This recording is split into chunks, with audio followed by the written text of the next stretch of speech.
اعوذ باللہ من الشیطان الرجیم بسم اللہ الرحمن الرحیم۔ محترم ساتھیوں، آج کے اس ہفتہ وار اجتماع میں جو گفتگو کا عنوان ہے وہ ہے نکاح کو آسان کریں۔ یہ ابھی جماعت اسلامی صورت نے یہ طے کیا ہے کہ وہ 15 روز کی ایک مہم اسی عنوان سے نکاح کو آسان کریں منانے جا رہی ہے۔ تو ہمارے جو ہفتہ واری اجتماعات ہوتے ہیں اس میں بھی انشاءاللہ رمضان سے پہلے جتنا بھی وقت ہم کو ملے گا اس میں انہی عنوانات پر انشاءاللہ گفتگو کی جائے گی۔ تو آج اس کی یہ پہلی قسط ہے، اس کا عنوان ہے نکاح کو آسان کریں۔ اعوذ باللہ من الشیطان الرجیم بسم اللہ الرحمن الرحیم۔ یا ایہا الناس اتقوا ربکم الذی خلقکم من نفس واحدہ وخلق منها زوجها وبث منها رجالا كثيرا ونساء واتقوا الله الذي تساءلون به والأرحام ان الله كان عليكم رقيبا۔ بسم اللہ الرحمن الرحیم۔ یا ایہا الذین آمنوا اتقوا الله حق تقاته ولا تموتن الا وانتم مسلمون۔ بسم اللہ الرحمن الرحیم۔ یا ایہا الذین آمنوا اتقوا اللہ وقولوا قولا سدیدا یصلح لکم اعمالکم ویغفر لکم ذنوبکم ومن یطع اللہ ورسولہ فقد فاز فوزا عظیما۔ رب اشرح لی صدری ویسر لی امری واحلل عقدۃ من لسانی یفقہوا قولی رب یسر ولا تعسر وتمم بالخیر۔ محترم حضرات، ابھی آپ کے سامنے میں نے قرآن مجید سے 3 مختلف مقامات سے 3 آیتیں تلاوت فرمائی۔ پہلی آیت وہ سورہ نساء کی پہلی آیت ہے، اور اس کے بعد سورہ آل عمران میں سے ایک آیت تلاوت فرمائی، اور آخر میں سورہ احزاب کی 2 آیتیں تلاوت فرمائی۔ اور یہ بہت ہی مشہور آیتیں ہیں، ہم اسے سنتے رہتے ہیں، اور خاص کر کے جو نکاح کا جو خطبہ ہوتا ہے اس میں یہ تینوں آیتیں ہی پڑھی جاتی ہیں۔ اگر آپ نے دھیان دیا اس پر نکاح کی محفل میں، تو جب قاضی صاحب نکاح کی محفل منعقد کرتے ہیں اور جب عربی میں جو خطبہ دیتے ہیں تو ان خطبوں کے کلمات میں قرآن مجید کی یہ تینوں آیتیں جو ہے پڑھی جاتی ہیں۔ اب ان آیتوں کو نکاح کی محفل میں پڑھنے کا ایک خاص مقصد ہے، انشاءاللہ اس پر میں کچھ بات ابھی کروں گا۔ تو جو پہلی آیت ہے سورہ نساء کی، یا ایھا الناس اتقوا ربکم الذی، اس میں اللہ یہ بیان فرما رہا ہے کہ لوگوں اپنے رب سے ڈرو جس نے تم کو ایک جان سے پیدا کیا اور اسی جان سے اس کا جوڑا بنایا، اور ان دونوں سے بہت سے مرد اور عورت دنیا میں پھیلا دیے۔ اس خدا سے ڈرو جس کا واسطہ دے کر تم ایک دوسرے سے اپنا حق مانگتے ہو، اور رشتے اور قرابت کے تعلقات کو بگاڑنے سے پرہیز کرو، یقین جانو کہ اللہ تم پر نگرانی کر رہا ہے۔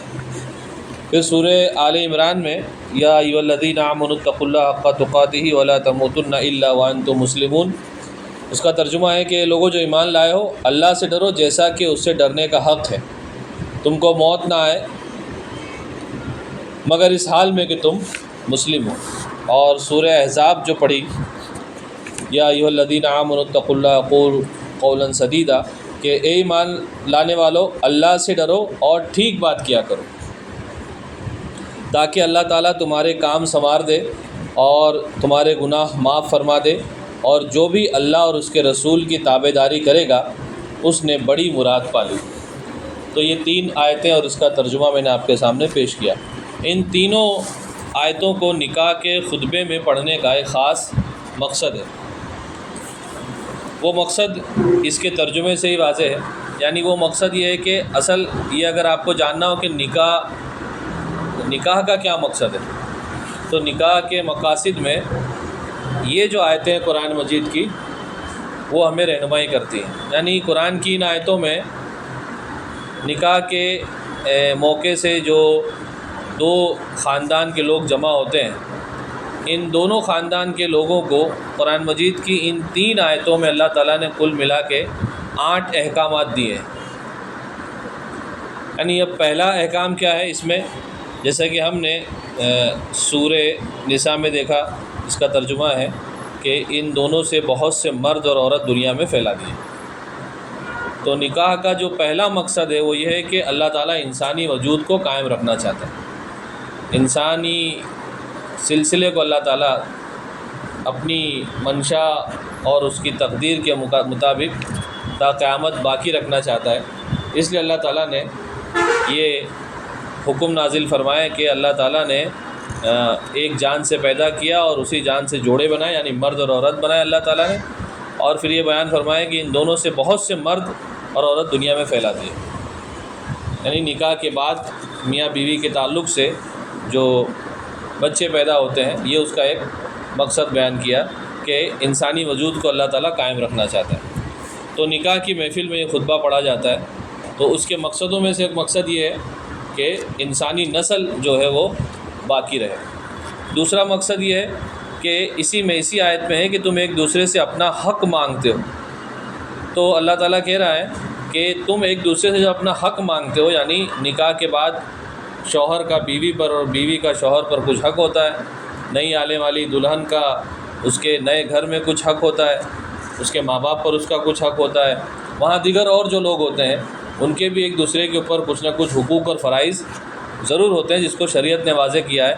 تو یہ دوسرا مقصد نکاح کے موقع سے بیان فرمایا جا رہا ہے کہ تم اسی واسطے سے ایک دوسرے سے حق مانگنے کے مکلف ہو جاتے ہو۔ یعنی نکاح ہونے کے بعد ہی میاں بیوی کے تعلقات قائم ہوتے ہیں اور ان پر ایک دوسرے کا حق بنتا ہے، اس سے پہلے کوئی حق بنتا نہیں ہے۔ تو اللہ کہہ رہا ہے کہ تم اسی واسطے سے ایک دوسرے کا حق مانگتے ہو، تو یہ حق جب تم مانگو تو اللہ سے ڈر کے مانگو، یعنی اس خدا سے ڈرو جس کا واسطہ دے کر تم ایک دوسرے سے حق مانگ رہے ہو۔ یعنی نکاح کی خطبے میں جو بات بیان فرمائی جا رہی ہے دونوں جوزین کو کہ تم جب ایک دوسرے کا حق مانگو تو اس کے پیچھے جو نیت ہونی چاہیے وہ اللہ کا ڈر ہونا چاہیے، اللہ کی خشیت، اللہ کا خوف تمہارے ذہنوں میں ہونا چاہیے، پھر تم مانگو ایک دوسرے سے، ایک دوسرے کا حق ہے جو مانگو۔ پھر تیسری بات جو اسی آیت میں ہے کہ اور رشتے اور قرابت کے تعلقات کو بگاڑنے سے پرہیز کرو، تو اس کا تیسرا مقصد بیان کیا گیا ہے۔ یعنی رشتے اور قرابت یعنی قریبی کے جو تعلقات ہیں اس کو بگاڑنے سے پرہیز کرنے کا حکم دیا گیا۔ یعنی نکاح کے محفل میں یہ بات اللہ تعالیٰ بیان فرما رہا ہے، زوجین کو حکم دیا جا رہا ہے کہ دیکھو اللہ سے ڈرو، اللہ سے ڈر کے ایک دوسرے کا حق مانگو، اور قریبی رشتہ داروں اور تمہارا جو رشتہ ہے وہ بگڑنے مت دو، یعنی تعلقات کو بگڑنے سے بچاؤ۔ یعنی کیوں بگڑنے سے بچاؤ؟ کیونکہ تم اللہ تعالیٰ کا ڈر رکھنے والے لوگ ہو۔ یعنی تمہارے درمیان اگر کوئی ناچاکی ہو جا رہی ہے تو تم سوچو کہ میں اللہ کا واسطہ دے کر اس کو لے کر آیا ہوں، کیا میں خوف خدا میرے اندر ہے، کیا میں حقیقت میں اس سے ناراض ہوا ہوں تو یہ اللہ کے واسطے میں اس سے ناراض ہوا ہوں کہ بس میری خالی ایسی منشا ہے تو میں ناراض ہو گیا۔ تو یہ 3 احکام جو ہیں وہ ان پہلی آیت میں پہلی بات کیا ہے کہ انسانی وجود کو قائم کرنے کے لیے نکاح کرنا، دوسری بات یہ ہے کہ ایک دوسرے کے حق کے تم وارث بن جاتے ہو، ایک دوسرے پہ تمہیں حق حاصل ہوتا ہے، اور تیسری بات یہ ہے کہ رشتہ داری کے تعلقات کو توڑنے سے بچو، یعنی وہ پہلے مخاطب وہ دولہا دلہن ہے کہ تم اپنے رشتوں کو مت توڑو، اور پھر ان کے ساتھ منسلک جتنے لوگ ہیں ان سب کو بھی بیان فرمایا جا رہا ہے۔ یعنی نکاح صرف 2 لوگوں کا نہیں ہوتا ہے نا، 2 خاندان اس میں بنتے ہیں، تو ان کو بھی حکم دیا جا رہا ہے کہ دیکھو توڑو مت، رشتوں کو جوڑو، اللہ پسند نہیں کرتا ہے اس کو۔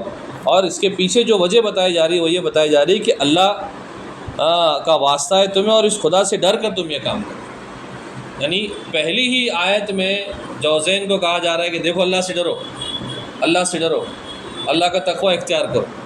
یعنی کتنی بڑی بات ہے، اللہ تعالیٰ نئے جڑنے والوں کو جو بات پہلے بیان فرما رہا ہو، کیا بیان فرمائے؟ دیکھو تم نئی زندگی شروع کرنے والے ہو تو اس نئی زندگی کی بنیاد اللہ کی خوف پر اور اس کی محبت پر، اس کی خشیت پر ہونی چاہیے۔ تو یہ پہلے آیت میں 3 احکام اللہ نے نازل کیے۔ پھر دوسری آیت میں ہے کہ یہ لوگوں جو ایمان لائے ہو اللہ سے ڈرو جیسا کہ اس سے ڈرنے کا حق ہے۔ یعنی کیا بیان فرمایا جا رہا ہے کہ اللہ سے ڈر کر زندگی گزارو۔ یعنی اب تم جو نئے جوڑے میں بن گئے ہو تو تمہیں ایک دوسرے کا حق ہے، تو ایک دوسرے کا حق ادا کرو، اللہ سے ڈرتے رہو اور اللہ سے ڈر کے زندگی گزارو۔ یہاں ڈرنے کا مطلب یعنی خوف کھانا نہیں ہے، ڈرنے کا مطلب یہ ہے کہ اللہ کو حاضر ناظر جانو اور یہ سمجھتے رہو کہ اللہ تعالیٰ نے اور اس کے نبی نے ہم پر کچھ حق نازل کیا ہے، ایک دوسرے کو ہم سے باندھا ہے، تو اللہ کے واسطے ہم ایک دوسرے سے بندھے ہیں، اور اللہ کے نبی نے ہی کچھ فرائض بحیثیت شوہر مجھ پر عائد کیے، بحیثیت بیوی مجھ پر عائد کیے ہیں، تو میں جواب دے ہوں اللہ تعالیٰ کے حضور، یعنی میں اگر حق ادا نہیں کر رہا ہوں، نہیں کر رہی ہوں، تو مجھے جواب کس کو دینا ہے؟ یعنی مجھے جواب اللہ کو دینا ہے۔ اس لیے کہا گیا کہ اللہ سے ڈرو، اللہ سے ڈر کے زندگی گزارو، یعنی تمہاری پوری زندگی میں اللہ اللہ چھایا ہونا چاہیے۔ یعنی جوزین میاں بیوی کے تعلقات کی بنیاد یہ ہے کہ ان کی زندگی میں اللہ ہونا چاہیے، اور اللہ سے ڈر کے ہی وہ اپنی زندگی کو گزر بسر کریں۔ اور اسی آیت میں آگے ہے کہ تمہیں موت نہ ہے مگر اس حال میں کہ تم مسلم ہو، یعنی اپنی موت کو یاد رکھو۔ تو آپ سوچئے کہ خوشی کے موقع پر اللہ تعالیٰ کہہ رہا ہے کہ موت کو یاد رکھو، یعنی یہ آیت خطبے میں مولوی صاحب جب سناتے ہیں کہ وَلَا تَمُوتُنَّ إِلَّا وَأَنْتُمْ مُسْلِمُونَ، یعنی تمہیں موت نہ ہے مگر اس حال میں کہ تم مسلم، مطلب یہ ہے، پہلا مطلب کہ تم زندگی بھر مسلم بن کے ہی زندگی گزارو۔ یعنی جوزین جب بنے ہو، رشتہ داری جب قائم ہوئی ہے، تو دونوں لوگوں کو کہا جا رہا ہے، یعنی لڑکی کے گھر والوں کو بھی کہا جا رہا ہے، لڑکی کو بھی کہا جا رہا ہے، لڑکے کو بھی کہا جا رہا ہے، لڑکے کے گھر والوں کو بھی کہا جا رہا ہے، یعنی یہ صرف دولہا دلہن کو مخاطب نہیں ہے آیت، سب کو مخاطب ہے، یعنی اس سے منسلک جتنے رشتہ دار ہیں ان کو بھی مخاطب ہے، کیونکہ نکاح کی محفل میں صرف دولہا دلہن تھوڑی بیٹھتے ہیں، رشتہ دار بیٹھتے ہیں نا، یعنی ہم اپنے اقربا کو اور رشتہ داروں کو جمع کرتے ہیں خوشی کے موقع سے، تو اس خوشی کے موقع پر اللہ تعالیٰ کہہ رہا ہے کہ دیکھو ان کے رشتے کی بنیاد تقویٰ ہے، تو زندگی اللہ سے ڈر کے گزارو، اور تمہیں موت نہ ہے مگر اس حال میں کہ تم مسلم ہو، یعنی زندگی بھر تو مسلمان بنے رہو، لیکن جب مرنے کی حالت میں ہو جاؤ، یعنی زندگی کا آخری مرحلہ تمہارا آ جائے، تب بھی تم کو مسلم ہونا ہے نا۔ تو یہ بات اس میں ہے۔ پھر آگے کیا ہے کہ ٹھیک بات کرو، یعنی سچی بات۔ اب جو آخری والی آیت ہے کہ ایمان لانے والوں اللہ سے ڈرو اور ٹھیک بات کیا کرو، یعنی اب یہ وہاں کے جو لوگ بیٹھے ہیں نکاح کی محفل میں، ان کو کہا جا رہا ہے کہ دیکھو بات ٹھیک ٹھیک کرو، یعنی جب تم ایک دوسرے سے حق مانگو، ایک دوسرے کے تعلق سے، یعنی ایک دوسرے سے فائدہ اٹھاؤ، یا کبھی کوئی ناچاکی ہو جائے، کوئی رشتے میں خرابی ہو جائے، کوئی لا تعلقی پیدا ہو جائے، تو کیا کہا جا رہا ہے؟ ٹھیک ٹھیک بات کرو، یعنی سچی بات کرو۔ یا ایھا الذین آمنوا اتقوا اللہ وقولوا قولا سدیدا، یعنی اللہ سے ڈرو اور سچی بات کرو، یعنی ایسا نہ ہو کہ لڑکے والے صرف اپنے بچے کی محبت میں جو نئی آنے والی بہو ہے اس کے سارے حقوق پامال کرتے رہیں، اور جب کوئی بات فیصلہ کرنے کی گھڑی آئے تو پھر صرف اپنے بچے کا ہی ساتھ دیں، یعنی جھوٹ بولیں یا ناانصافی سے کام لیں۔ اسی طرح لڑکی کو بھی کہا جا رہا ہے تو وہ ٹھیک ٹھیک بات کرو، یعنی جو انصاف کی بات ہے وہی کرو۔ یعنی نکاح کے موقع پر جوزین کو یہ حکم دیا جا رہا ہے کہ دیکھو اب تم ایک نئے رشتے میں بندھنے جا رہے ہو، یعنی انسانوں کا ایک سمندر تمہارے تعلقات میں آئے گا۔ ابھی تک تم اپنے گھر میں تھے، خوش تھے، ہے نا، جو مرضی میں آئے وہ کیا کرتے تھے، اب ایک نئے بندھن میں بندھنے جا رہے ہو، تو تمہارے مزاج کے خلاف کچھ ایسی باتیں ہو سکتی جو تم کو ٹھیک نہ لگے، تو صبر کرو، اور اگر کوئی ناچاکی ہو جائے اور کوئی معاملہ بگڑ جائے تو کیا کہا جا رہا ہے؟ ٹھیک ٹھیک بات کرو، یعنی انصاف کے ساتھ بولو، ایسا ناانصافی مت کرو، جو سچی بات ہے وہ کہو۔ یعنی دولہے کو بھی کہا جا رہا ہے کہ تو بیوی کا حق ادا کرنے میں کبھی ایسا ہو سکتا ہے کہ تیرے گھر کے دوسرے لوگوں سے تیری ناچاکی ہو جائے، ایسے موقع پر بھی تجھے بات تو سچی کرنی ہے، ایسا نہ ہو کہ بھائی میرے گھر والے ناراض ہو جائیں گے تو میں کچھ اور ہی بات بول دوں، بالکل نہیں، بات تو سچی کرنی ہے، یعنی اس کا طریقہ بیان کیا ہے کیسے کرنی ہے، لیکن کیا کرنی ہے؟ بات سچی کرنی ہے، یعنی ٹھیک بات کرو، اور پھر اللہ تمہارا کام ٹھیک کر دے گا اور معاف فرمائے۔ پھر آگے کیا ہے کہ تاکہ اللہ تمہارا کام سنوار دے اور تمہارے گناہ جو ہے وہ معاف فرما دے۔ اگر تم یہ روش پہ چلو گے تو اللہ کہہ رہا ہے کہ تمہارا کام بگڑے گا نہیں، تمہارا کام کیا ہوگا؟ بن جائے گا۔ اگر تم سچی بات کرو گے تو اللہ کا یہ وعدہ ہے کہ تاکہ اللہ تمہارا کام سنوار دے اور تمہارے گناہوں کو جو ہے وہ معاف فرما دے۔ یعنی اب یہاں دیکھیے نکاح کے موقع سے اللہ یاد کرایا جا رہا ہے، کہا جا رہا ہے کہ معافی بھی مانگو، ہے نا، یعنی معافی مانگتے رہو۔ ایسا ہو سکتا ہے کہ ایک دوسرے کے حق ادا کرنے میں ہم کچھ غفلت برت جائیں، تو اس غفلت کا علاج کیا بیان کیا جا رہا ہے کہ اللہ سے معافی مانگو، یعنی دونوں کو کہا جا رہا ہے، یعنی دونوں خاندانوں کو بھی کہا جا رہا ہے اور میاں بیوی کو بھی کہا جا رہا ہے کہ اللہ سے جو ہے وہ معافی مانگو تو اللہ تمہیں معاف کر دے گا۔ وَرَسُولُهُ فَقَدْ فَازَ فَوْزًا عَظِيمًا، یہ بہت ہی اہم آیت ہے، یعنی اس آیت میں بہت ہی اہم ٹکڑا ہے کہ اور جو بھی اللہ اور اس کے رسول کی تابع داری کرے گا اس نے بڑی مراد پا لی. یعنی اب آخر میں بیان فرمایا جا رہا ہے کہ کرنا کیا ہے. کرنا یہ ہے کہ تمہیں اللہ اور اس کے رسول کی تابع داری اختیار کرنی. یعنی اللہ تعالیٰ نے پلٹا کہ واپس اس طرف لے کے آئے کہ دیکھیے زندگی میں تم جب نیا سفر شروع کر رہے ہو تو کئی مسائل کا سامنا تمہیں کرنا پڑے گا. کبھی خوشی ہوگی، کبھی غم ہوگا. یعنی زندگی ایک جیسی رہتی نہیں ہے، سمندر کی موجوں کی طرح ہے. کبھی بہت اونچا چھلانگ لگاتی ہے، کبھی سمندر میں کوئی روانی نہیں ہوتی، بالکل شانت جو ہے وہ سمندر رہتا ہے. یعنی زندگی بالکل اسی طرح ہے. تو تمہیں کرنا کیا ہے؟ تمہیں اللہ اور اس کے رسول کی تابع داری کرنی ہے. یعنی اللہ اور اس کے رسول کی طرف پلٹ کر آنا ہے. اگر تمہارے درمیان کوئی معاملہ بگڑتا ہے تو فیصل کون ہونا چاہیے؟ یعنی تمہارے معاملات کو سدھارنے والا کون ہوگا؟ اللہ اور اس کا نبی. اور جس نے ایسا کیا اس نے اصل میں بڑی مراد پائی. یعنی یہ خوشخبری ہے کہ جو اللہ سے ڈر کے زندگی گزارتے ہیں اور جو اللہ تعالیٰ کا تقوی اختیار کرتے ہیں اور قرابت داری کو جو ہے وہ توڑتے نہیں ہیں اور ایک دوسرے کا حق جو ہے وہ صرف اللہ کے واسطے سے وہ مانگ رہے ہوتے ہیں اور پھر جو ہے وہ اللہ سے ڈر کے زندگی گزارتے ہیں اور ان کو موت آتی ہے تو اس حال میں ہوتے ہیں کہ وہ مسلمان ہی ہوتے ہیں. تو اللہ تعالیٰ کہہ رہا ہے کہ یہ اگر تم کرو گے تو سمجھ لو کہ تم نے بہت بڑی مراد جو ہے وہ پالی ہے. فقط فاز فوزا عظیما، بہت عظیم، بہت بڑی مراد پالی ہے. یہ ہے وہ 8 باتیں جو نکاح کے خطبے میں جب مولانا پڑھتے ہیں تو بتائی جاتی ہیں. اب اصل میں ہماری بدقسمتی یہ ہے کہ نہ ہی وہ بیان کرنے والے مولانا اور نہ ہی وہاں بیٹھے ہوئے سامعین اس بات کو پوچھتے ہیں، نہ وہ بتاتے ہیں نہ وہ پوچھتے ہیں. تو مولانا آپ نے ابھی جو عربی کے چند فقرے پڑھے یا قرآن مجید کی جو تلاوت کی یا جو احادیث آپ نے پڑھی ہے ہمیں سمجھ میں نہیں آئی، ذرا ہمیں پڑھ کے واپس سمجھا دیجیے. تو یہ کوئی باتیں بیان نہیں کرتا، تو وہ صرف رسماً ایک خطبہ بن کے رہ گیا ہے.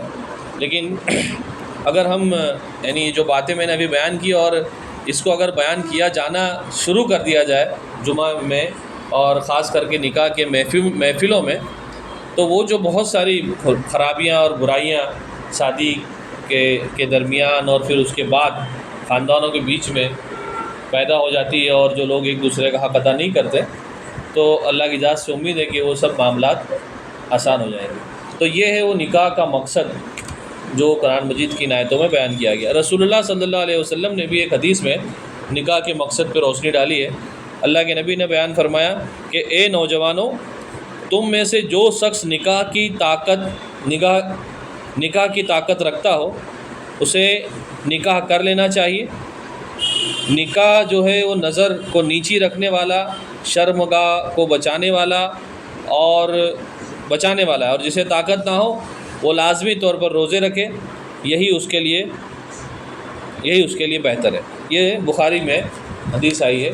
تو اس سے بھی نکاح کے مقصد پہ روشنی پڑتی ہے کہ پہلے تو اللہ کے نبی نے بیان فرمایا کہ نوجوانوں کو مخاطب کر کے کہ اے نوجوانوں، یعنی تم میں سے جو لوگ طاقت رکھتے ہیں، یعنی جو نکاح کے اخراجات برداشت کر سکتے ہیں، اپنی بیوی کا حق جو ہے وہ ادا کر سکتے ہیں، اسے کھلا پلا سکتے ہیں، تو پھر تم کو کیا کرنا چاہیے؟ تمہیں نکاح کر لینا چاہیے. اس سے فائدہ کیا ہوگا کہ تمہاری نظریں جو ہے وہ نیچی ہو جائیں، یعنی آزاد صحبت رانیاں کرتی نہیں پھریں گی. یعنی یہ ایک فطری جذبہ ہے جو اللہ تعالیٰ نے انسانوں کے اندر رکھا ہے کہ وہ اپنے اس صنفی جذبات کو جو ہے پورا کرنا چاہتا ہے. تو اس کے لیے جو اسلام نے جو طریقہ بیان فرمایا وہ یہ کہ نکاح کر لو. یعنی اسلام ایک دم مجرد رہنے کو بھی نہیں کہتا کہ بس پہاڑوں پہ چلے جاؤ، سنیاس لے لو، سب کچھ ختم کر دو، ایسا نہیں کہتا. بلکہ کہتا ہے کہ نہیں، تمہیں دنیا ہی میں رہنا ہے اور یہ تمہارے جذبات کی تشکین ہونی چاہیے. اس کے لیے کیا طریقہ ہے؟ نکاح کا. یعنی بغیر نکاح کے تعلقات کو اسلام حرام قرار دیتا ہے کہ بغیر نکاح کے اگر تعلقات قائم ہیں بالکل حرام. پھر کہ ایک تو نکاح تمہاری نیچی ہو جائے گی اور شرمگاہ کو بچانے کے لیے بھی یہ بہت اچھی تدبیر ہے. یعنی اللہ تعالیٰ جانتا ہے کہ انسان غلطیوں کا جو ہے وہ ایک پتلا ہے، اس سے ہی غلطی ہو سکتی ہے. اور یہی ایک ایسی جگہ یعنی انسان کی شرمگاہ جس پر شیطان جو ہے وہ وار کرتا ہے. یعنی آدم علیہ السلام کو بھی اس نے وہیں سے وار کیا تھا.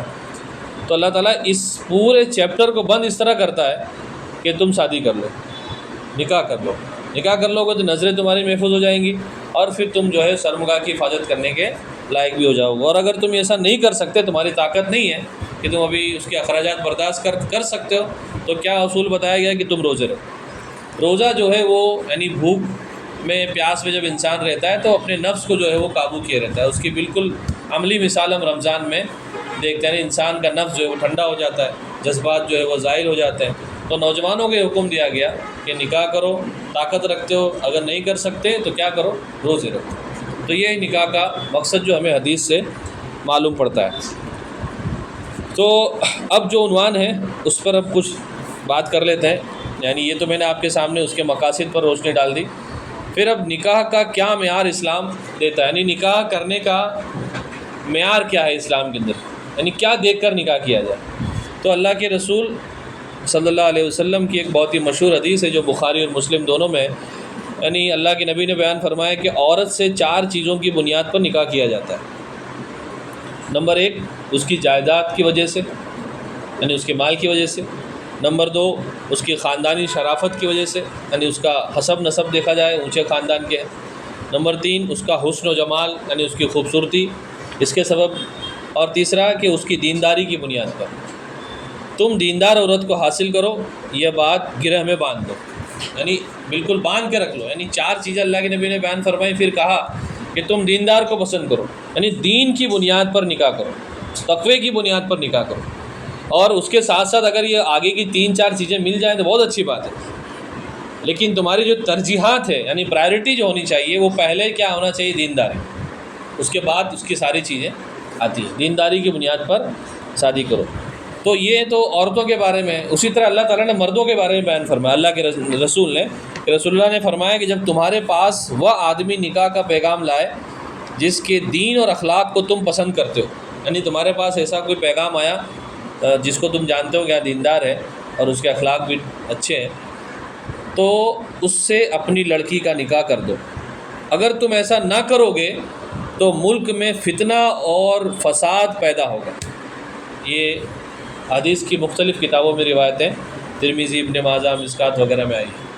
یعنی پہلی چیز یہ ہے کہ تمہارے پاس اگر کوئی دیندار رشتہ آتا ہے جس کے اخلاق اچھے ہیں اور وہ دین پہ عمل کرنے والا ہے تو بس اور بہت زیادہ تفتیش کرنے کی، کاٹ چاٹ کرنے کی ضرورت نہیں، نکاح کر دو۔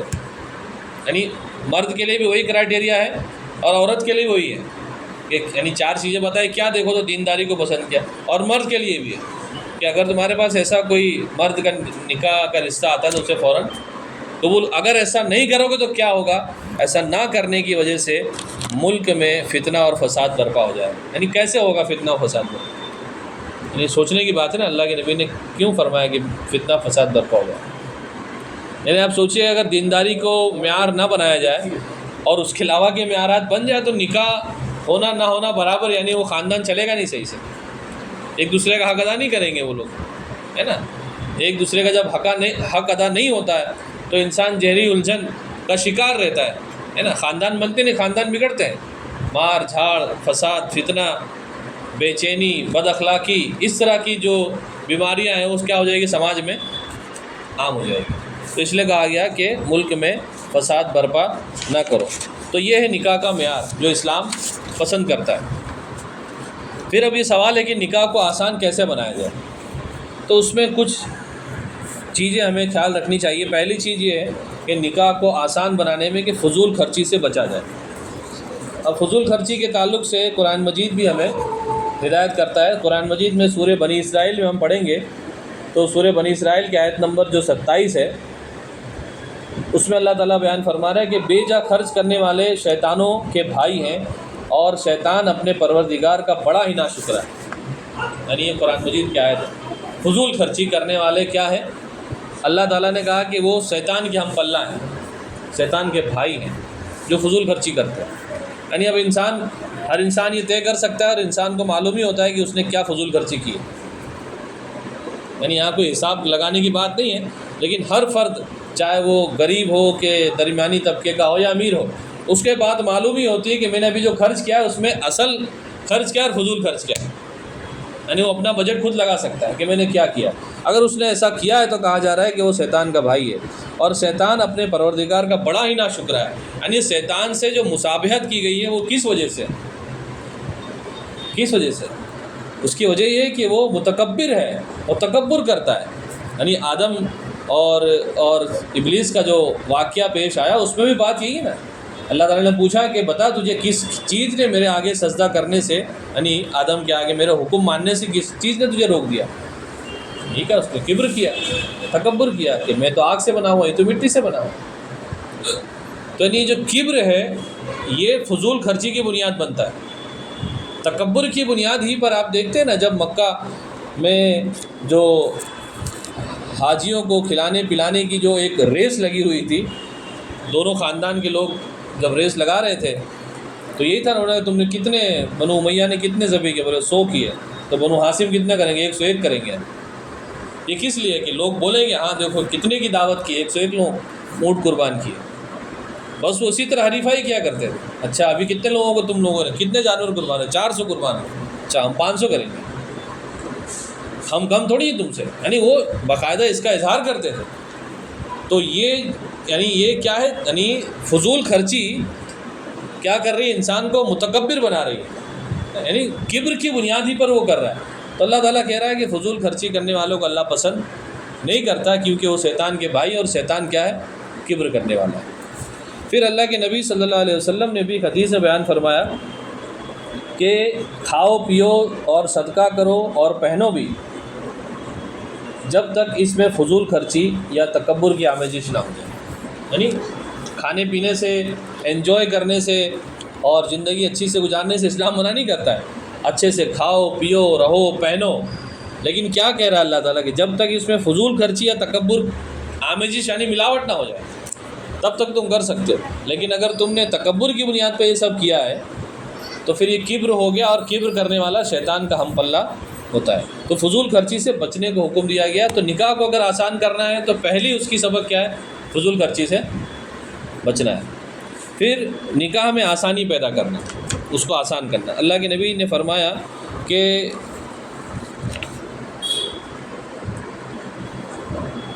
نبی کریم صلی اللہ علیہ وسلم نے ارشاد فرمایا کہ عورت کے مبارک ہونے کی علامت میں یہ بھی شامل ہے کہ اس کا نکاح آسانی سے ہو جائے اور اس کا مہر آسان ہو. یہ مسند احمد کی روایت ہے. یعنی وہ عورت تمہارے لیے مبارک ہے، وہ عورت تمہارے لیے اچھی ہے، یا وہ لڑکی یعنی اچھی ہو سکتی ہے. وہ کب ہو سکتی ہے؟ کہ اس کے نکاح آسانی سے ہو جائے. یعنی اللہ کے نبی کا فرمان ہے کہ نکاح میں آسانیاں پیدا کرو. یعنی ایک اور حدیث میں ہے کہ نکاح کو آسان کرو تاکہ زنا مشکل ہو جائے، بدکاری جو ہے مشکل ہو جائے. اتنا آسان کر دو نکاح کو کہ لوگ زنا کی طرف نہ جائیں بلکہ فوراً نکاح کر لیں. لیکن آج معاملہ پورا الٹا ہو گیا ہے، نکاح جو ہے وہ مشکل ہوتا جا رہا ہے اور زنا جو ہے وہ آسان ہو گیا. جبکہ اللہ کے نبی کی بشارت کیا ہے کہ وہ عورت تمہارے لیے مبارک ہو کہ اس کے نکاح میں آسانی ہو جائے اور اس کا مہر بھی آسان ہو. یعنی مہر جو نکاح کے لیے شرط ہے وہ بھی آسانی سے ادا ہو جائے، اور نکاح کی جو دیگر لوازمات ہیں وہ بھی پوری ہو جائے. تو یہ فرمایا گیا کہ نکاح میں آسانی کرو. پھر اللہ کے رسول نے فرمایا کہ وہ نکاح سب سے زیادہ بابرکت ہے، برکت والا نکاح ہے جس میں اخراجات کم ہوں. اور ایک دوسری حدیث میں، یعنی اسی حدیث کے متن میں دوسرا ترجمہ ہے کہ جس میں آسانیاں ہو جائیں، اخراجات کم. یعنی بابرکت نکاح اس کو بیان کیا گیا جس میں خرچ کم ہوتا.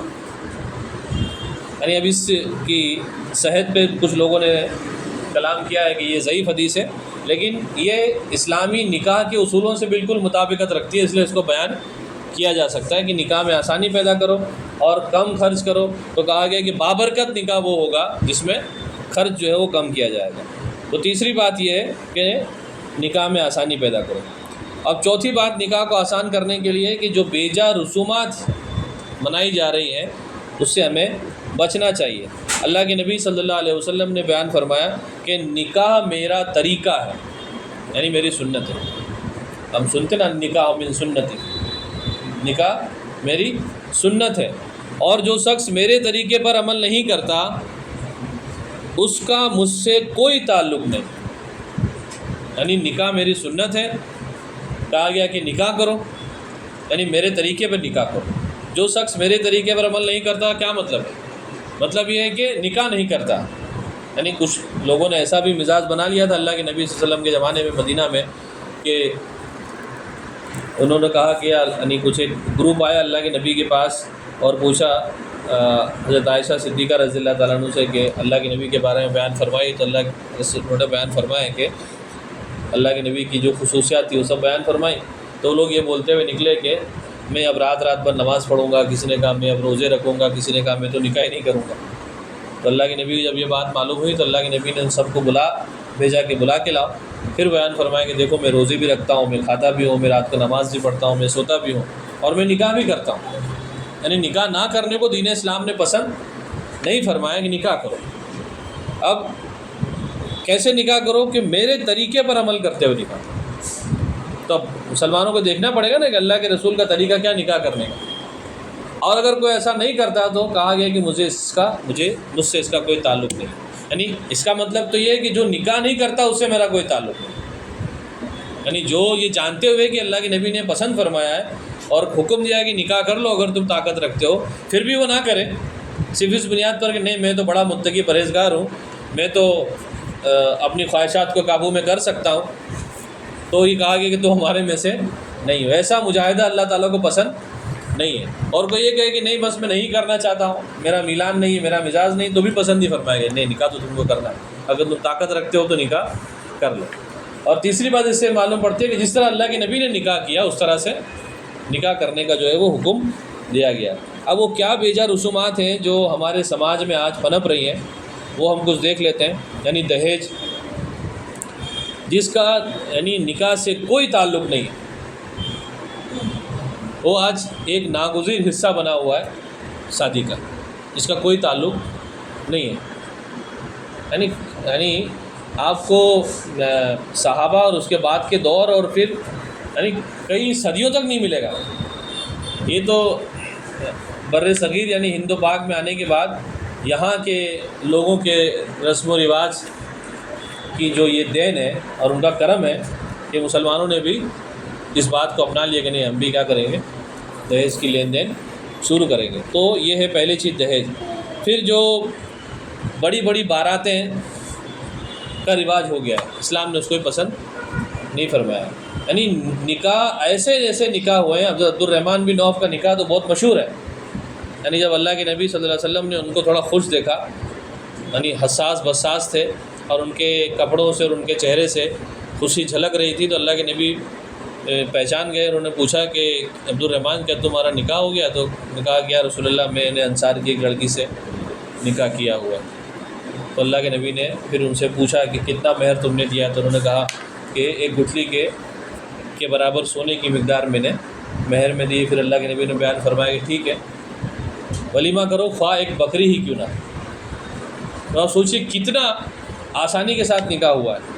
یعنی اللہ کے نبی صلی اللہ علیہ وسلم کو بارات میں بلایا، نہیں گیا ہے، وہ نہیں گئے اور ان کا نکاح ہو گیا ہے۔ یا ہو سکتا ہے کہ اللہ کے نبی حاضر نہ رہے ہو، کوئی بہت اچھا گمان کرے اس سے، تو لیکن ظاہر سی بات ہے صحابی رسول تھے، ہے نا، تو وہ انتظار تو کر سکتے کہ اللہ کے نبی آئیں اور میں انہی کے ہاتھوں سے نکاح پڑھوں گا اور وہی میرا خطبہ جو ہے وہ پڑھائیں گے۔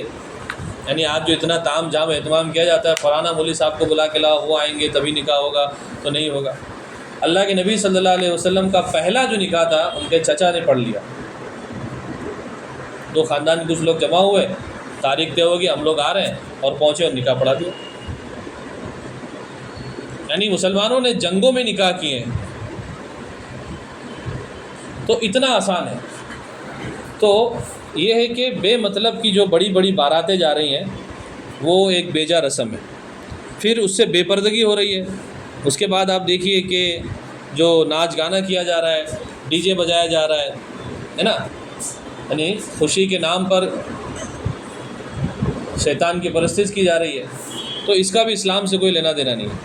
پھر ایک ہلدی کی جو بیہودہ رسم آج مسلم معاشرے میں بھی بالکل عام رواج پا گئی ہے۔ یعنی لڑکے کے دوست جمع ہوتے ہیں اور وہ ایک دوسرے کے اوپر رنگ پھینکتے ہیں اور پتہ نہیں کیا کیا پھینکتے ہیں نا۔ اسی طرح لڑکی کے گھر پہ بھی کچھ لوگ جمع ہوتے ہیں اور وہاں ہو اللہ ہوتا ہے، یعنی پورے محلے کو جو ہے سر پر اٹھا لیا جاتا ہے۔ اور یہ سب کس کے نام پر ہو رہا ہے؟ نکاح ہو رہا ہے، نکاح کے نام پر۔ پھر آتش بازی کی ایک رسم ہو گئی ہے۔ پھر ایک رسم جو بڑی آسانی سے اب بالکل پھل پھول رہی ہے وہ ماڈرن سماج میں پڑھے لکھے لڑکے لڑکیوں کے اندر، کہ منگنی پہلے سے منگنی جب ہو جاتی ہے تو پھر وہ منگیتر کے ساتھ باتیں ہی نہیں کرنا بلکہ آرام سے گھومنا پھرنا اور بازار جانا اور سودے لانا اور شاپنگ کرنا اور تھیٹر میں گھومنا، سب کچھ کرنا. یہ مسلم لڑکے لڑکیاں بھی آج کر رہے ہیں. پھر نکاح کے موقع پر ہی مرد اور عورتوں کی جو ملی جلی محفلیں ہوتی ہیں، یعنی اسلام پردے کو پسند کرتا ہے نا، یعنی مخلوط چیز کو اسلام پسند نہیں کرتا کہ مرد اور عورت آرام کے ساتھ بیٹھے ہوں باتیں کریں. آپ دیکھیے اس طرح کی محفلوں میں کیا ہوتا ہے، لڑکے والے بھی ہوتے ہیں لڑکی والے بھی ہوتے ہیں اور کوئی پردے کا پاس و لحاظ نہیں، اور سب آرام سے ایک دوسرے کو دیکھ رہے ہیں، مستی مذاق مسخرہ پن جو ہے وہ سب ہو رہا ہے. نکاح جیسے پاک یعنی صحبت میں آنے سے پہلے اسلام کے نام پر اسلام کی دھجیاں جو ہے وہ خود مسلمان اڑا رہے ہیں. پھر اس کے بعد مختلف اور رسمیں ہیں، ہے نا. ایک رسم جو یعنی جو چلائی گئی ہے وہ یہ ہے کہ نکاح کے بعد لڑکا جو ہے وہ آنگن میں جائے گا اور وہاں پر لڑکی کے گھر والے، اس کی ماں، اس کے چاچی مامی، جو بھی پھپھیا ساس سسر جو بھی سب موجود ہوں، وہ سب اس کو سلامی دیں گے اور اس کو بٹھا دیا جاتا ہے اور اس کے آگے ایک چادر لگا دی جاتی ہے اور سب اس کی منہ دکھائی کرتے ہیں. اسی طرح لڑکی کے ساتھ بھی ہوتا ہے، لڑکے کے ساتھ بھی ہوتا ہے. یہ کوئی رسم اسلام میں کوئی رسم نہیں. تو کیا ہونا چاہیے؟ یہ ہو سکتا ہے کہ لڑکا جو ہے وہ نکاح کرنے کے بعد ظاہر سی بات ہے اس کا گھر ہو گیا ہے، یعنی جو لوگ اس کے پردے کے حکم میں آتے ہیں وہ حکم میں آتے ہی آتے ہیں، لیکن عام طور پہ ایسے موقع پر پردے کا لحاظ نہیں رکھا جاتا، کھلا رہتا ہے. تو پردے میں رہتے ہوئے یعنی وہاں جا سکتا ہے، مل سکتا ہے، بات چیت کر سکتا ہے، لیکن پردوں کا خاص خیال رکھنا چاہیے. تو یہ منہ دکھائی اور جوتا چرائی اور اس طرح کی جو فضولیات کی رسمیں آج مسلم معاشرے میں در آئی ہیں، ہے نا، یہ سب اصل میں نکاح کو خراب کرنے والی چیزیں ہیں. تو اب اس کا حل کیا ہونا چاہیے؟ تو اس کا حل یہ ہے کہ نکاح کو آسان کرنے کے لیے کہ مسجد کے اندر نکاح کو رواج دینا چاہیے. ایک حدیث بھی ملتی ہے لیکن اس کی سند پہ لوگوں نے کلام کیا ہے، لیکن سب اس بات کو مانتے ہیں کہ مسجد میں نکاح کرنا مستحب ہے، یعنی پسندیدہ عمل ہے کہ مسجد میں جو نکاح کیا جائے. مسجد میں اگر نکاح ہوتا ہے تو انسان بہت ساری اس طرح کی خرافات سے جو ہے وہ بچ سکتا ہے. پھر استطاعت کے مطابق سادگی کے ساتھ ولیمہ کیا جائے اور خوشی منائیں. یعنی نکاح شادی جو ہے ظاہر سی بات ہے خوشی کا ایک موقع ہے، تو ایسا موقع نہیں ہے کہ سب کے منہ سوجے ہوئے ہو، غم کی حالت چھائی ہوئی ہو اور اسلام اتنا خوشی کو پسند نہیں کرتا، اتنی پابندیاں لگاتا ہے. آپ سن رہے اتنی دیر سے، آپ سن رہے اتنی ساری پابندی، یہ پابندیاں نہیں ہیں. شرعی حدود میں رہ کر جتنی خوشی منا سکتے ہیں منانے کا حکم دیا گیا. ایک حدیث میں ہے کہ نکاح ہو جائے تو اس کا اعلان کرو اور دف بجاؤ، یعنی دف بجانے کا حکم دیا گیا. دف بجا سکتے ہو آپ، یہ بہت فاسٹ میوزک سے منع کیا گیا، دف بجا سکتے. اللہ کے نبی صلی اللہ علیہ وسلم خود حضرت عائشہ صدیقہ رضی اللہ تعالیٰ عنہ کو خود مسجد نبوی میں یعنی اس کے صحن میں جو ہے کچھ لوگ کرتب دکھانے آئے اور اللہ کے نبی لے کے ان کو کھڑے تھے اور اللہ کے نبی کے کندھے کے اوپر حضرت عائشہ صدیقہ نے اپنا ان کی ٹھوٹی رکھی ہوئی تھی ایسے، اور وہ اللہ کے نبی ایسے کھڑے رہے جب تک کہ ان کا جی نہیں بھر گیا دیکھ کر، وہ کرتب دیکھتی رہی وہ وہاں پر. تو خوشی منانے کو اسلام منع نہیں کرتا، یعنی شرعی حدود میں رہ کر جتنی خوشی منا سکتے ہو منانی چاہیے. یعنی کھلاؤ لوگوں کو، کھلاؤ پلاؤ، بچوں کے ساتھ ہنسی مذاق کرو.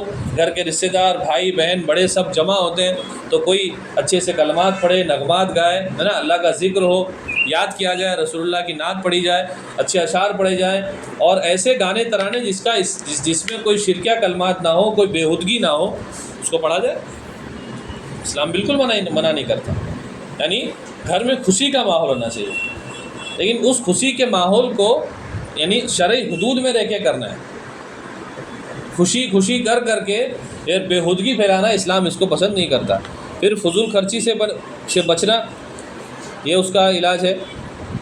اور نوجوان یہ طے کریں کہ وہ سنت رسول صلی اللہ علیہ وسلم کے مطابق جو ہے وہ نکاح کریں گے. پھر والدین کو بھی ہم سمجھائیں کہ وہ سادگی کو اپنائیں. یعنی والدین ہی اصل میں انہی کی مرادیں بر آ رہی ہوتی ہیں جو زندگی بھر سے وہ پالے بیٹھے رہتے ہیں. تو انہی کو اصل میں یہ حکم ہے کہ وہ جو ہے سادگی اپنائیں اور رسومات سے پرہیز کریں. اور خاص کر کے خواتین میں یہ بات یعنی ان کو بتانے کی ضرورت ہے کہ تمہاری ذمہ داری جو ہے وہ کیا ہے. تو اس طرح سے ہم یعنی اس کچھ ترکیبوں سے ہم نکاح کو آسان بنا سکتے ہیں. اب ایک آخری چیز جو میں کرنا چاہتا ہوں بہت اہم ہے، نکاح کے شرائط میں ایک شرط جو ہے وہ مہر کی ادائیگی، مہر ادا کرنا۔ تو اب مہر کتنا ہونا چاہیے؟ رسول اللہ صلی اللہ علیہ وسلم سے جب یہ پوچھا گیا، یعنی حضرت عائشہ صدیقہ سے یہ سوال کیا گیا کہ رسول اللہ صلی اللہ علیہ وسلم نے کتنا مہر دیا تھا، تو انہوں نے فرمایا کہ رسول اللہ صلی اللہ علیہ وسلم نے اپنی بیویوں کو 12.5 اوقیہ یعنی 500 درہم مہر دیا تھا، 500 درہم جو ہے وہ مہر دیا تھا۔ اب یہ حدیث جو ہے وہ مختلف روایتوں میں آئی ہے۔ 500 درہم کا مطلب یہ یعنی 200 درہم کا مطلب ہوتا ہے، یعنی اس وقت جو پیسہ رائج تھا وہ سونا بھی رائج تھا، چاندی بھی رائج تھا، اور اسی سے درہم بنتا تھا۔ یعنی اس وقت چاندی اور سونے کی بھاؤ میں کوئی بہت زیادہ فرق نہیں تھا، بالکل تقریباً برابر تھا۔ آج زمین آسمان کا فرق ہے، لیکن پہلے نہیں تھا۔ تو 200 درہم کا جو حساب لگتا ہے اس زمانے کے حساب سے 7.5 تولہ سونا، اور 500 درہم کا حساب بن جاتا ہے تقریباً 19 تولہ سونا۔ 500 درہم کا حساب 19 تولہ سونا بنتا ہے، اور اگر آپ آج کے حساب سے اس کو کیلکولیٹ کریں گے تو 14 سے لے کر 16 لاکھ روپے کی رقم بنتی ہے۔ یہ مہر دیا اللہ کے نبی صلی اللہ علیہ وسلم نے اپنی بیویوں کو، ایک آدھ بیوی کا کیس چھوڑ کر تقریباً یہ مہر ہے۔ اور یہی روایت اپنی بیٹی کی جب انہوں نے شادی کی حضرت علی رضی اللہ تعالیٰ عنہ سے، تو ان کو بھی مہر میں جو ہے وہ یہی رقم جو ہے وہ دی گئی تھی۔ تو یہ ہے مہر کا ایک معیار، یعنی اس میں گھبرانے کی ضرورت نہیں ہے۔ اب تو ہم کہاں سے لائیں گے 14 لاکھ 16 لاکھ؟ ایک تیسرا معیار بھی ہے، یعنی رسول اللہ صلی اللہ علیہ وسلم نے بیان فرمایا کہ حضرت انس رضی اللہ تعالیٰ عنہ سے روایت ہے کہ عبد الرحمن بن عوف، جو میں نے ابھی ایک حدیث بیان کی، زعفران کے نشانات دیکھے تو نبی صلی اللہ علیہ وسلم نے پوچھا یہ کیا ہے؟ انہوں نے کہا اے اللہ کے رسول، میں نے ایک عورت سے شادی کر لی ہے۔ آپ نے دریافت فرمایا مہر کتنا دیا؟ کہا کہ گٹھلی کے وزن کے برابر سونا، یعنی کھجور کی جو گٹھلی ہے اس کے وزن کے برابر سونا جو ہے وہ میں نے مہر میں دیا ہے۔ یعنی ایک روایت تو وہ 500 درہم کی ہوگی، دوسری یہ کہ اب وہ جو گٹھلی ہوگی ہمیں معلوم نہیں کتنی ہوگی، لیکن ظاہر سی بات ہے اس کا کچھ نہ کچھ وزن تو ہے وہ رہا ہوگا، تو اس کے وزن کے برابر سونا۔ آپ نے فرمایا ولیمہ کرو اگرچہ ایک بکری ہی کیوں نہ، پھر کہا کہ ولیمہ کرو، ہے نا۔ تو دوسری روایت یہ ہے۔ تیسری روایت بھی ہے، رسول اللہ صلی اللہ علیہ وسلم کے پاس ایک عورت نے آ کر عرض کیا کہ میں نے اپنے آپ کو آپ کے لیے ہبہ کر دیا، یعنی وہ آئی اللہ کے رسول کے پاس اور کہا کہ یا رسول اللہ میں اپنے آپ کو ہبہ کرتی ہوں، یعنی آپ کے سپرد کرتی ہوں، یعنی اس نے نکاح کرنے کی خواہش کا اظہار کیا کہ میں آپ سے نکاح کرنا چاہتی ہوں۔ وہ کافی دیر کھڑی رہی اور آپ نے اس سے کوئی جواب نہیں دیا۔ تو ایک شخص نے عرض کیا اے اللہ کے رسول، اگر آپ کو اس کی حاجت نہ ہو تو اس سے میرا نکاح کر دیجیے۔ یعنی اس نے خواہش کا اظہار جب دیکھا کہ اللہ کے رسول بہت دیر تک خاموش رہے، کچھ بیان نہیں کر رہے، تو پھر اس صحابی نے کہا کہ رسول اللہ اگر آپ نہیں چاہتے تو میرا نکاح کر دیجیے۔ تو آپ نے فرمایا کیا تمہارے پاس مہر ادا کرنے کے لیے کوئی چیز ہے؟ تو اس نے عرض کیا میرے پاس میرے اس تہبند کے سوا کچھ نہیں ہے۔ رسول اللہ صلی اللہ علیہ وسلم نے بیان فرمایا اگر تم اپنا تہبند اسے دے دو گے تو تم بغیر تہبند کے رہ جاؤ گے، تو تم کوئی اور چیز تلاش کرو۔ اس نے عرض کیا میں کوئی چیز نہیں پا رہا ہوں۔ آپ نے پھر فرمایا، یعنی ایک روایت میں آتا ہے کہ اس کو 1-2 بار اللہ کے نبی نے گھر بھی بھیجا کہ جاؤ ذرا چیک کر کے آؤ، گھر پہ کچھ نکلے تو لے کر آؤ۔ تم تلاش کرو بھلے لوہے کی ایک انگوٹھی تم کو کیوں نہ مل جائے۔ اس نے تلاش کیا لیکن اسے کوئی چیز نہیں ملی۔ تو رسول اللہ صلی اللہ علیہ وسلم نے فرمایا کیا تمہیں کچھ قرآن یاد ہے؟ اس نے کہا جی ہاں، فلاں صورتیں یاد ہیں، اور اس نے چند صورتوں کے نام لیے۔ تو رسول اللہ صلی اللہ علیہ وسلم نے فرمایا میں نے تمہاری شادی اس عورت سے ان صورتوں کے بدلے کر دی جو تمہیں یاد ہے۔ یعنی یہ تیسرا معیار، یعنی ایک ایسا شخص ہے جس کے پاس دینے کے لیے کچھ بھی نہیں ہے، اللہ کے نبی نے اس کو 3 بار بھیجا جاؤ چیک کر کے اور کہا کہ بھلے لوہے کی انگوٹھی کیوں نہ مل جائے لے کے آ جاؤ، تو میرے پاس کچھ نہیں یاد اسے۔ تو کیا یاد ہے تم کو قرآن سے؟ کہا یہ صورتیں یاد ہیں۔ اچھا ٹھیک ہے، تمہارا مہر یہ ہے کہ تم اس کو یہ صورتیں یاد کرا۔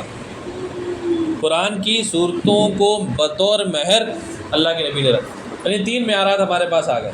پہلا معیار رسول اللہ صلی اللہ علیہ وسلم کا، وہ کیا تھا کہ 500 درہم ادا کیا، اس کی قیمت ہم نے دیکھ لی کتنی ہو رہی ہے۔ دوسرا یہ کہ حضرت عبد الرحمن بن عوف کی روایت ہے کہ ان کا نکاح انہوں نے کہا کہ میں نے گٹھلی کے دانے کے برابر جو ہے وہ سونے کی مقدار میں نے دی۔ تیسرا یہ یعنی اسلام نے مہر کی کوئی قیمت مقرر نہیں کی کہ اتنا دینا چاہیے۔ یعنی ایک مشہور واقعہ ہے، جب حضرت عمر فاروق رضی اللہ تعالیٰ عنہ کی خلافت تھی تو نوجوانوں نے آ کے شکایت کی کہ اے امیر المومنین، عورتیں بڑی سر ہو گئیں اور وہ تو اتنا زیادہ مہر مانگتی ہیں، ہم کہاں سے لائیں، ہم نہیں دے سکتے، نکاح کرنے میں ہمیں بڑی دشواریاں ہو رہی ہیں۔